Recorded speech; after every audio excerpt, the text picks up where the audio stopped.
Istorya sa mga marites kay salon baya ni tuhui nga unsa mga problema nga mo dangat nini sulong no kay naa man ang atong Dios nga atong gi-invite na karon timan-i August 8, 2025 dili lang kay nibukas ni nga maong negosyo gibuksan na ni Ginoong Hesus ang inyong mga kasing-kasing. Yes. Nalipay og timan-i kay dili ka siya Dios nga bakakon ba?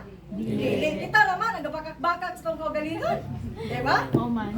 So karon ikatulo, unsa to? Invite, believe, o obey. Dili lang kay, labaw na mo, obey mo ni madam, kay kana sila, ginugyanan na sila sa Ginoo. No?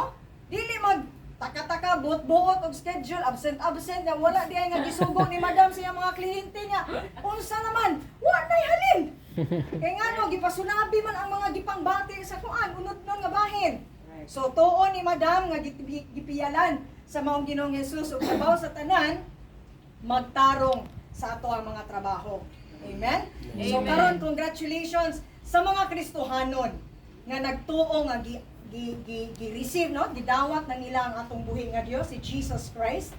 This is your birthday in heaven. Amen. So always remember that pag nagalingutan na sa inyo, wala ba nato gisgutan ang mga religion diri. Religion ni Batman, religion ni Superman, religion sa bisang kinsa.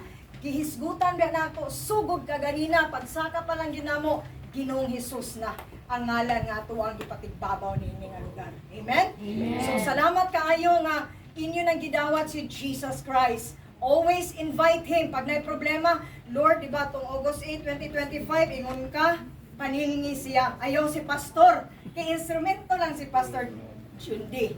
Panilngi siya. Talk to him like a baby. Kanami itong mga, siguro, sa ato din na may mga ginikana.